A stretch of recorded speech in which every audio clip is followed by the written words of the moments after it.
A lot of times people go, great, James, you can tell me how to get into a long-term relationship, but could you just tell me how I can get a date? Right, just tell me how to get a date. And so that's what I'm going to do right now. Now, the first thing you need to know when you're going to get a date is, where are the best places to go?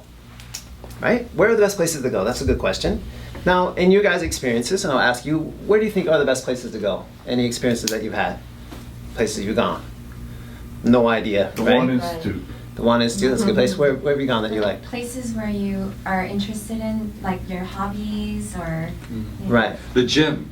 The gym, right. So you have something in common with the other people, and that's a good point. So let me go right into where I'm going to tell you where the best places are, in my opinion. Save you the trouble.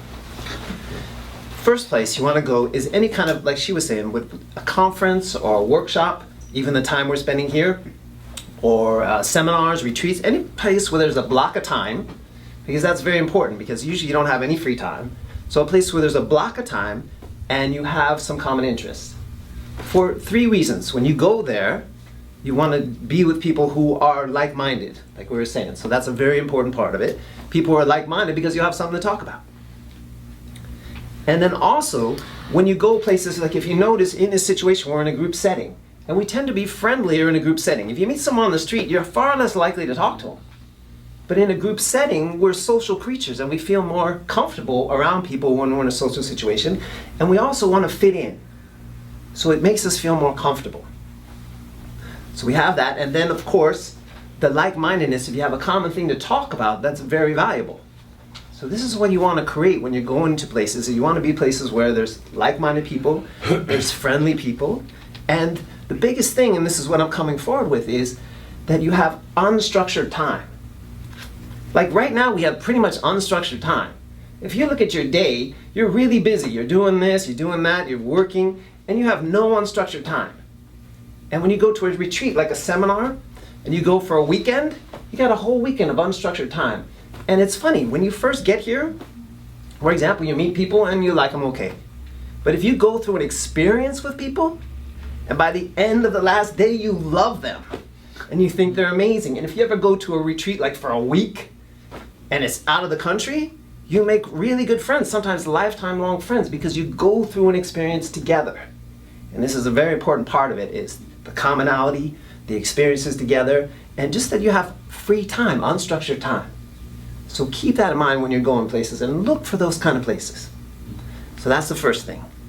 Now the next thing is, and we brought this up, what's the most important thing to wear?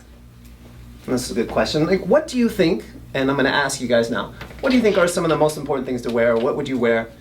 What do you think is important to wear? So Anybody? Look good. Look good. Okay, so dress well, right? That would be a good thing. Okay. You know, an expensive Comfortable. watch helps. Expensive watch, something, and a lot of times people look at how you dress, right? Do you guys, right? Women, do you look at guys' shoes? Yeah. All right, don't look at mine. But you look at how they dress, right? You just kind of get an overall vibe of it, and that's important. So we're going to show and demonstrate what the most important thing to wear is, and we all have it. Everyone has the potential to wear it. And I'm going to show you visually what it looks like. And I asked Jessica to help me, and Jessica is going to come up. Let's give her a round.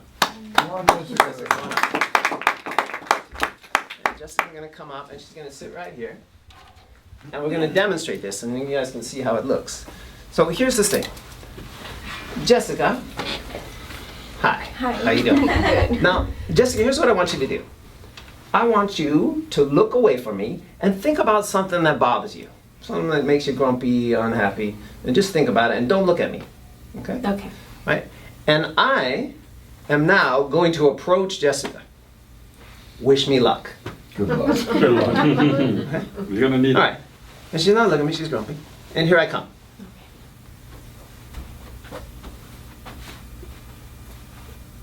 Nothing. Nothing happened. Right? And this is how it happens a lot of the time.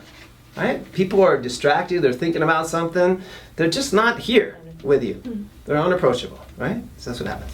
Okay, now, Jessica, if you would, please just smile and look at me. Do you see the difference? Look, that's awesome, right? It's very attractive. This is the most important thing to wear. Wow. It's very simple, and you can just see it, Wow. right? And look, it's night and day, Right. right? It's night and day, and for 3 reasons. First, well, she looks friendly, right? And that's the difference. When people are distracted and they're thinking in their own head, you got a little storm over your head, you don't look too friendly. But when you're smiling, you look friendly. And the second thing that goes with that is she looks approachable. It's like, she looks like someone you could talk to. Like, oh, if I talk to her, she'll probably talk back. Because she's present, and that's a big thing. We're not present. And the last thing is she looks happy. And we really like happy people. It's so much easier to talk to a happy person than it is to someone who's not happy. So those 3 things present themselves when you just smile and you look in the eyes. Now, we were talking about, how long do you have to look in someone's eyes? And of course, it's 5 seconds, right? 5-second flirt. And that's alliteration, so you can remember it easily because they both start with F, so it's 5-second flirt. But I'm going to add something to that for you, okay? So here it is. How long you're going to have to look is how long it's going to take the guy to get to you. Depends how far away he is. If he's 5 seconds away, then we'll watch him for 5 seconds.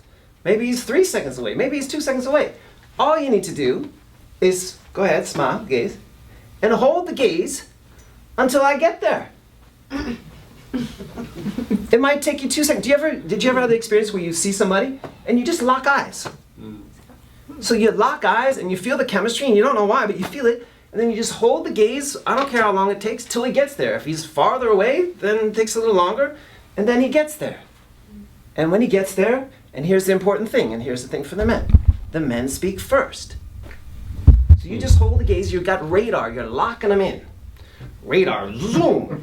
And he catches the eyes, and he just follows him in. He's like lost in a trance. And he'll follow us in, because he'll feel the chemistry. And then, like I said, the man speaks first. Now, as the men, we're asking, James, what am I going to say? Well, it doesn't matter. Say anything. Just introduce yourself. For example, here I'm going to go, wish me luck. Good luck. Okay. I wasn't smiling, look at me. Okay. And then I'm just going to go, hi, hey, my name's James. How are you? Nice to meet you. What's your name? Jessica. Jessica, pleased to meet you. How do you like the workshop? Did you enjoy Oh, it? it's great. I'm Yeah. learning a lot. Yes, thank Cool. you. And where are you from? From Commerce. Oh, Commerce. Oh, cool. So you drove over there. That's great. I live in Santa Monica. Oh, that's Yeah. that's not that bad, is it? Yeah, not too bad. It takes about an hour.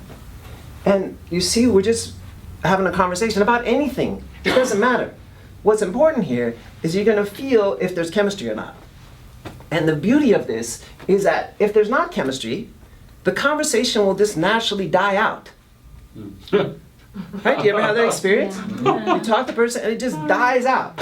Like you have nothing left to say. Right? And there's just not enough chemistry. That's what it means. And then you just say, well, it was really good to meet you. And now you have a friend.